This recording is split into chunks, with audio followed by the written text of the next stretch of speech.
So today's video is going to be 3 daily practices that you can implement in your life, and it will probably dramatically improve the quality of your life.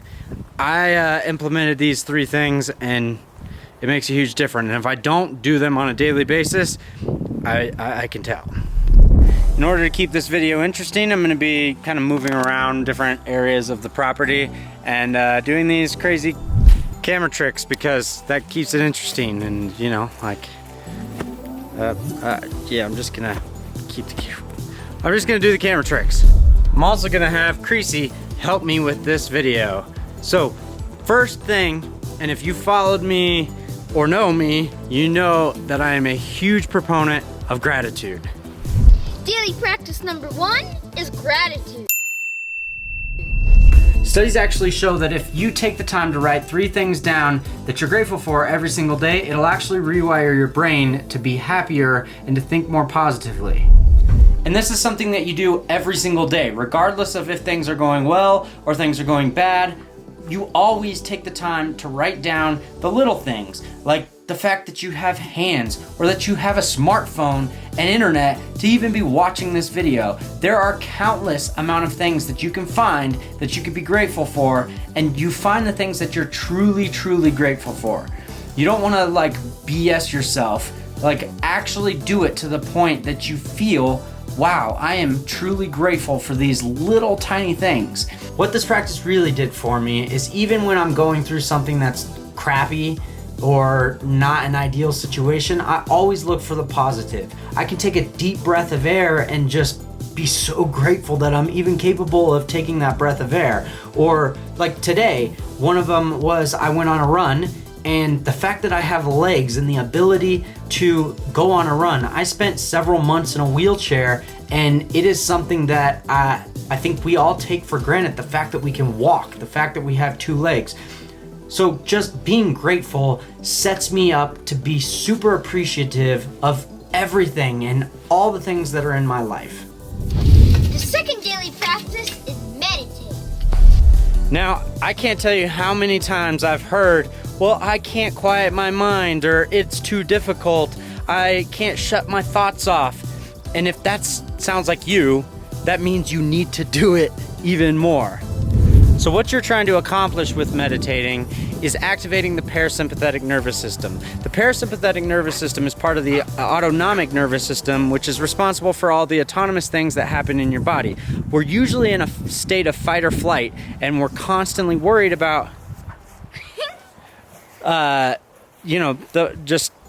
we're in reactive states. So when you're activating that parasympathetic nervous system, you're putting your body in a state of homeostasis, which is allowing your body to kind of heal itself. So I practice meditation 20 minutes a day, and I get it. It's hard when you first start meditating. That's why it's considered and called a practice, because you get better the more you do it. You can't just meditate once and then expect results to happen from sitting quietly for 20 minutes. It takes a lot of work to get good at meditating. So how I learned how to meditate was through a technique called square breathing, which is inhaling, holding, exhaling, holding, all for the same amount of time. So why this works is because it takes your focus and directs it towards counting and your breathing, which is ultimately how you begin to understand how to meditate. What will end up developing for you is you begin to feel when you're activating that parasympathetic nervous system, when you're getting into that state.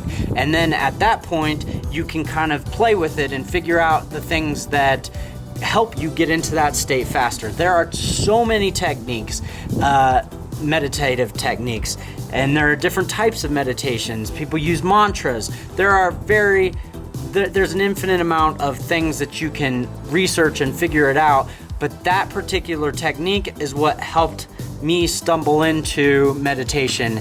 Meditation has given me the ability to really get control of a lot of the things that happen within my body, even the things that we don't normally control.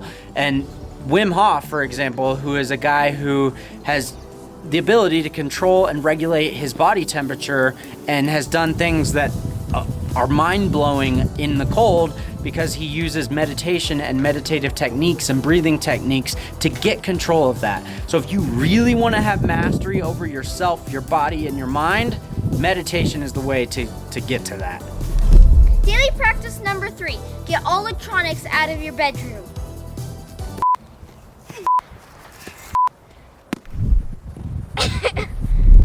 For real, I actually charge my phone in my office and nothing. I don't have a TV in my bedroom, no electronics. I do have the Google Home, so in the morning I can say, hey Google, what is the weather, or something like that. And the reason for that is because when you want to go to sleep, laying down in bed, you will be able to fall asleep much quicker if you don't have that extra stimulation. And then that way your mind is instantly triggered, knowing, okay, it's time for sleep. So by doing those simple things of eliminating electronics in my bedroom, I have literally changed the way that I fall asleep. And I used to be the person that would get sleeping pills. I would struggle and claim I have insomnia. This dramatically changed my life. So those are 3 things that I implemented in my life and attempt to do every single day.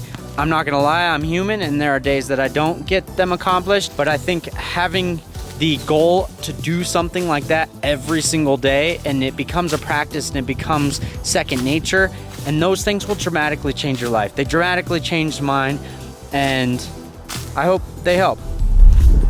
I also wanted to show you this gorgeous sunset, which doesn't look very good in this.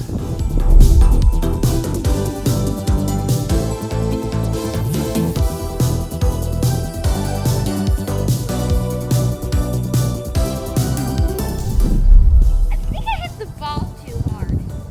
Did you break it? Yeah.